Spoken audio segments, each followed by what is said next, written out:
دي الطحينه بعد ما خلصت وعبيناها وزي الفل. وعايزه اقول لك قارني اسعار الحاجات اللي هتشتريها وقارني الاسعار اللي انت هتشتري بيها الحاجه جاهزه، وانت هتعرفي الفرق وتدعي لي. اشوفكم في وصفه تانية ان شاء الله. ما تستخسريش في مجهودي، لايك وتشتركي في قناتي يوصلك كل جديد، واشوفك في وصفه.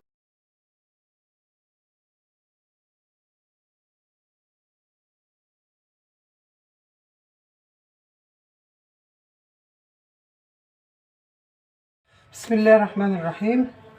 السلام عليكم ورحمة الله وبركاته. لعلكم بخير إن شاء الله وفي أتم صحة وأسعد حال يا رب دايما. هعمل النهاردة طحينة. اللي في الطاسة دي سخنت الطاسة وحطيت السوداني، سخنته شوية لأن كنت حطاه في التلاجة فواخد شوية رطوبة، فحطاه من بدري. وبعد كده لسه حاطة السمسم، سخنت عليه السمسم. هو انتي مش بتحمصيه، والسمسم غالبا بتاع الطحينة لازم يكون من الأبيض مش المحروق. وادي كوباية دقيق، كوباية واحدة دقيق.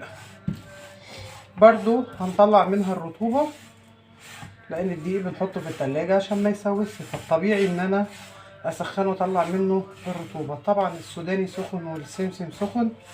هناخد بتاع 3 دقايق كده تسخين في ده.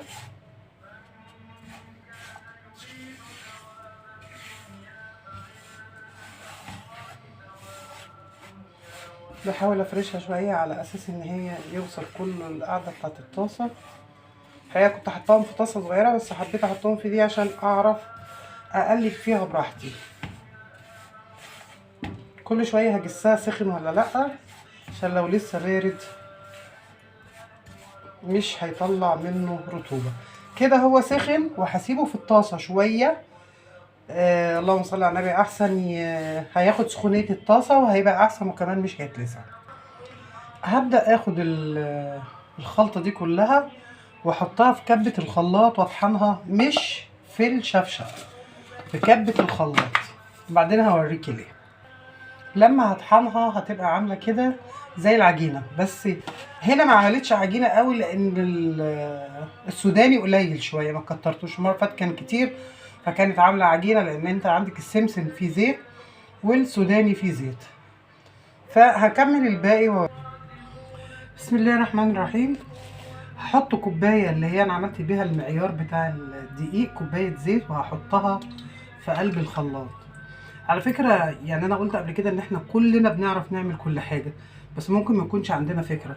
فكلنا لما بنشوف حد بنعمل اعملي كل حاجة، حاجتك في بيتك في الغلا اللي انت فيه ده والظروف اللي احنا فيها. الناس مكفية بيتها بسم الله ما شاء الله بطلوع الروح.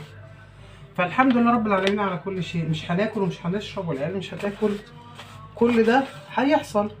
فايه المشكلة ان احنا نعمل ونوفر شوية. حطيت الزيت في الخلاط، وده الطحين اللي انا عملته بتاع الطحينة. في فكرتين، ممكن تحطيه كده في بطرمان وتاخدي منه معلقه وتدوبيها في زيت وتحيقيها وهتبقى طحينه في منتهى الجمال.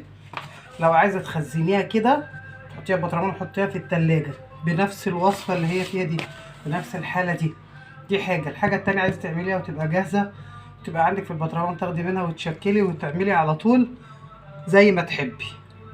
هبدأ بالراحه احط الخليط بتاعي شويه شويه، وبعدين مضطره اغطيه وهفصل شويه عشان الصوت، لان الصوت هيبقى عالي قوي. شايفينه في الخلاط بيتسحب او بيتسحب اهو. هبدا عشان ما تبقاش سايله مني تبقى عامله زي الميه، هزود شويه معلقتين كبار تاني واجرب واشوف السمك هيبقى ايه مع بعضينا.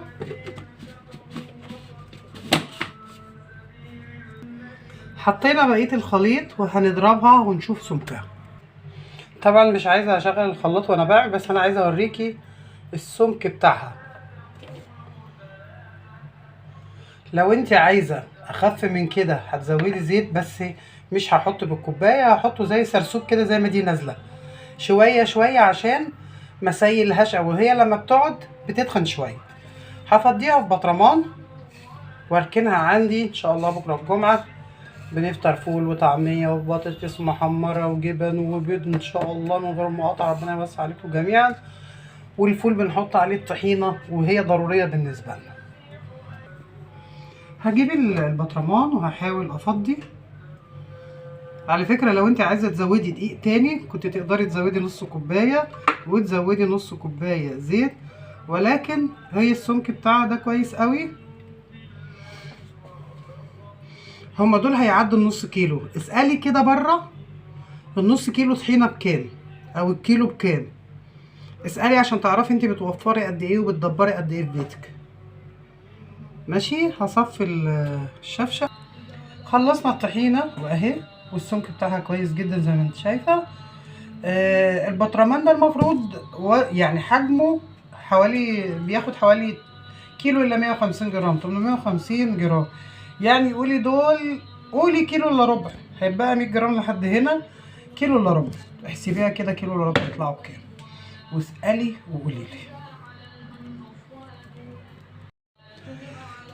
دي الطحينه بعد ما خلصت وعبيناها وزي الفل. وعايزه اقول لك قارني اسعار الحاجات اللي هتشتريها وقارني الاسعار اللي انت هتشتري بيها الحاجه جاهزه، وانت هتعرفي الفرق وتدعي لي. اشوفكم في وصفه تانية ان شاء الله.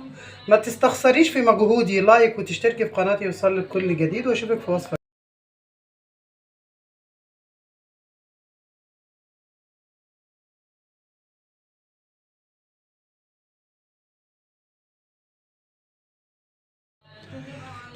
دي الطحينه بعد ما خلصت وعبيناها وزي الفل. وعايزه اقول لك قارني اسعار الحاجات اللي هتشتريها وقارني الاسعار اللي انت هتشتري بيها الحاجه جاهزه، وانت هتعرفي الفرق وتدعي لي. اشوفكم في وصفه تانية ان شاء الله. ما تستخسريش في مجهودي، لايك وتشتركي في قناتي يوصلك كل جديد، واشوفك في وصفه